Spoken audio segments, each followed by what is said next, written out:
Climate change ஆகும்போது நமக்கு நிறைய பேருக்கு வரக்கூடிய பிரச்சனை இந்த சுவாசம் சார்ந்து வரக்கூடிய இந்த மாதிரி மூச்சு சம்பந்தப்பட்ட பிரச்சனைகள் நிறைய பேர் நம்ம உடல்ல அந்த பிராண சக்தி நமக்கு குறையும் போது தான் ஆஸ்மா மாதிரியான பிரச்சனைகள் நமக்கு அந்த மாதிரி காஃபி யூஸ் பண்றவங்க காலப்போக்கில் அந்த ஸ்டீராய்டு மெடிசன்னால உடல்ல பல பாதிப்புகள் ஏற்படவும் வாய்ப்புகள் இருக்கு.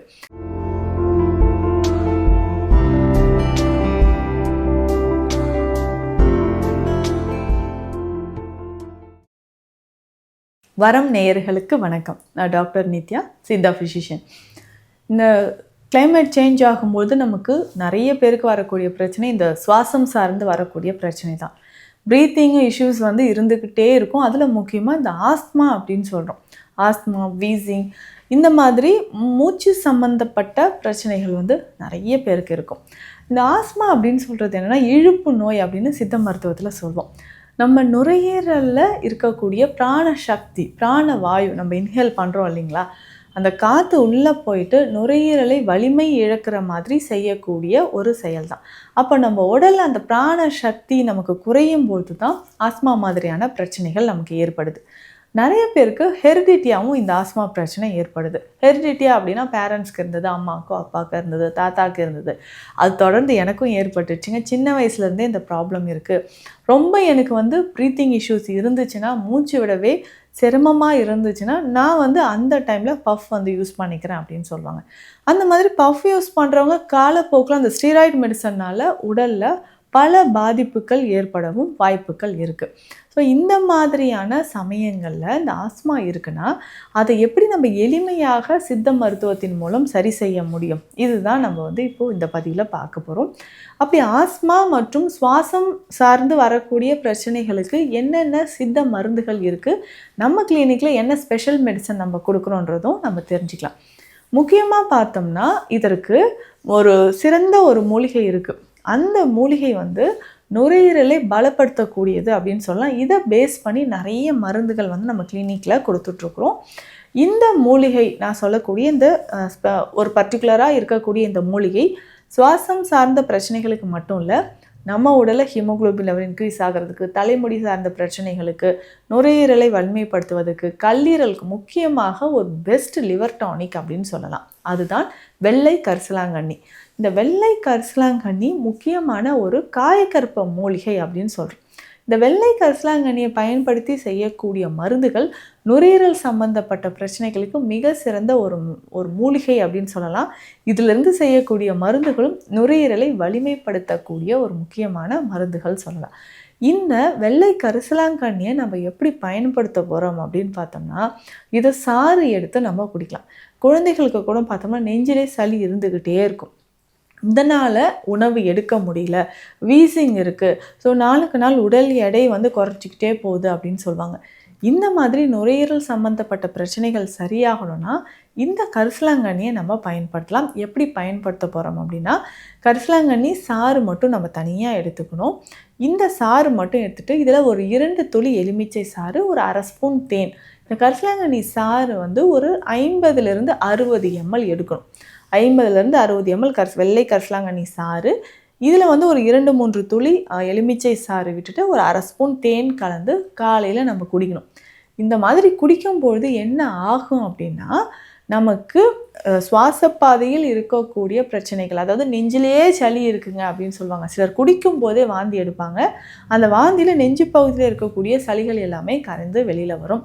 அப்படி இல்லை நம்ம முழுங்கிட்டோம் அப்படின்னாலும் தினமும் இது ஒரு 5லேருந்து 6 நாட்கள் நம்ம தொடர்ந்து எடுக்கும்பொழுது இந்த நெஞ்சு பகுதியில் இருக்கக்கூடிய சளி, நாட்பட்டு இருக்கக்கூடிய சளி வெளியேற ஆரம்பிக்கும். அது மட்டும் இல்லை, குடலில் இருக்கக்கூடிய கழிவுகளும் வெளியேறும். கல்லீரலில் அது ஃபேட்டி லிவர் இருக்குது, ஜாயிண்டிஸ் மாதிரியான பிரச்சனைகள் இருக்குனாலும் அவர்களும் இதை தாராளமாக பயன்படுத்தலாம். இதற்கு அடுத்து நம்ம ஸ்பெஷல் மெடிசனாக கொடுக்கக்கூடியதான் கரிசாலை கற்பம் அப்படின்னு சொல்லக்கூடிய ஸ்பெஷல் மெடிசன். இந்த கரிசாலை கற்பத்தில் சேரக்கூடிய மற்ற மூலிகைகள் எல்லாமே நெஞ்சு பகுதியில் இருக்கக்கூடிய சளியை, நாட்பட்டு இருக்கக்கூடிய சளியை அது வெளியேற்ற மாதிரி தான் இருக்கும். இதில் வேறு என்னென்ன மூலிகைகள் சேருது அப்படின்னு பார்த்தோம்னா, கரிசலாங்கண்ணியோட செவ்வியம் சேரும், திப்பிலி மூலம் சேரும், சிற்றரத்தை, பேரரத்தை, கண்டு பரங்கி, இந்த மூலிகையை எல்லாமே சேர்த்து செய்யக்கூடியது தான் இந்த கரிசாலை கற்பம்.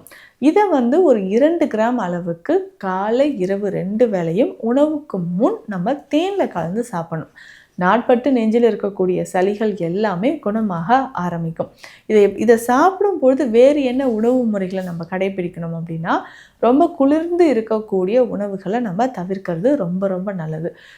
ஃப்ரிட்ஜில் வச்சு எடுத்து சாப்பிடுவோம், இல்லை குளிர்ந்த காய்கறிகள் இருக்கக்கூடிய உணவுகளை சாப்பிட்றது, இது எல்லாமே டோட்டலாக அவாய்ட் பண்ணோம்னா நம்ம நுரையீரலில் இருக்கக்கூடிய சளி, ஆஸ்மா, வீசிங் இந்த பிரச்சனைகளுக்கு ஒரு நிரந்தர தீர்வு நமக்கு கிடைக்கும். இதை தாண்டி பார்த்தோம்னா ஸ்பெஷல் மெடிசன் கபசாந்தி சூர்ணம் அப்படின்ற மருந்து நம்ம கிளினிக்கில் கொடுத்துட்ருக்கோம். இந்த கபசாந்தி சூர்ணம் எதுக்கு பேர்லேயே இருக்குது பாருங்கள், அந்த கபம் தொடர்பாக வரக்கூடிய எல்லா பிரச்சனைகளையும் தீர்க்கக்கூடியது தான் இந்த கபசாந்தி சூர்ணம் அப்படின்னு சொல்கிறோம். இந்த கபசாந்தி சூர்ணமும் வெந்நீர்லேயோ தேன்லேயோ கலந்து நம்ம குடிக்கும்பொழுது நம்ம உடலில் தேங்கி இருக்கக்கூடிய கழிவுகள், நுரையீரலில் இருக்கக்கூடிய சளி வெளியேறும். அந்த சுவாச பாதையில் ஏர் பேசேஜில் ஏதாவது பிளாக்கேஜ் இருந்தாலும் அதிகமான சளி நமக்கு உற்பத்தி ஆகுதுன்னா அதை சரி செய்கிறதுக்கும் நமக்கு இது பயன்படுது. ஸோ அந்த மாதிரி இருக்கும்போது இந்த கபசாந்தி சூர்ணம் குழந்தைகள்லேருந்து பெரியவர்கள் வரைக்கும் எல்லாருமே இதை ஃபாலோ பண்ணிட்டு வரலாம். ஸோ தேனில் கலந்து வெந்நீரில் கலந்து இதை குடிச்சிட்டே வந்தோம்னா நிச்சயமாக நம்ம நுரையீரல் பகுதியில் இருக்கக்கூடிய சளி கொஞ்சம் கொஞ்சமாக கரைந்து வெளியேறும். இதனோட வேறு என்ன மூலிகைகள் நம்ம எடுக்கலாம்? வீட்டிலே நம்ம வளர்க்கக்கூடிய துளசி, தூதுவளை, முசுமுசுக்கை, தும்பை, இந்த மாதிரி நமக்கு கோழை நெஞ்சு பகுதியில் இருக்கக்கூடிய அந்த கோழையை வெளியேற்றுவதற்கு இது பயன்படுது. இப்போ நான் சொன்ன மூலிகைகள் எல்லாமே கபத்தை குறைக்கக்கூடியது. ஸோ நாடி பார்க்கும்போது நுரையீரல் சம்மந்தப்பட்ட பிரச்சனை இருக்கிறவங்களுக்கு நாடி பார்க்கும்பொழுது கபம் ரொம்ப அதிகமாக இருக்கும். அப்போ அது கபம் அப்படின்னு சொன்னால் தலை மற்றும் நெஞ்சு பகுதியில் இருக்கக்கூடியது தான். இது குளிர்ந்த தன்மையை நம்ம உடலில் ஏற்படுத்தும். அதை சமம் செய்வதற்கு தான் இந்த மூலிகைகள் எல்லாமே சொன்னேன்.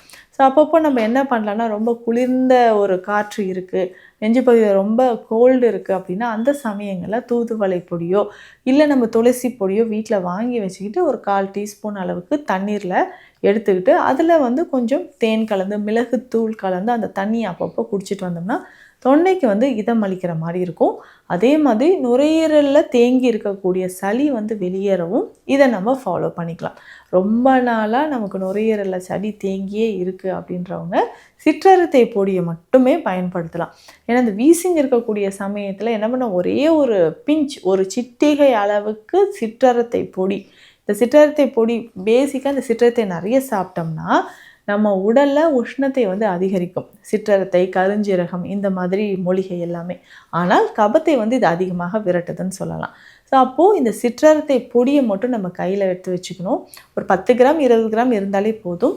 இதை நம்ம எப்படின்னா ஒரு சிட்டிகை அளவு எடுத்து நம்ம தண்ணீரில் போட்டோம் இல்லை நாக்கில் வச்சுக்கிட்டு கொஞ்சம் கொஞ்சமாக உமிழ்நீரோடு கலந்து சாப்பிட்டுட்டே வந்தனாலும் ஸோ அதிகமாக இருக்கக்கூடிய வீசிங் குறைய ஆரம்பிக்கும்.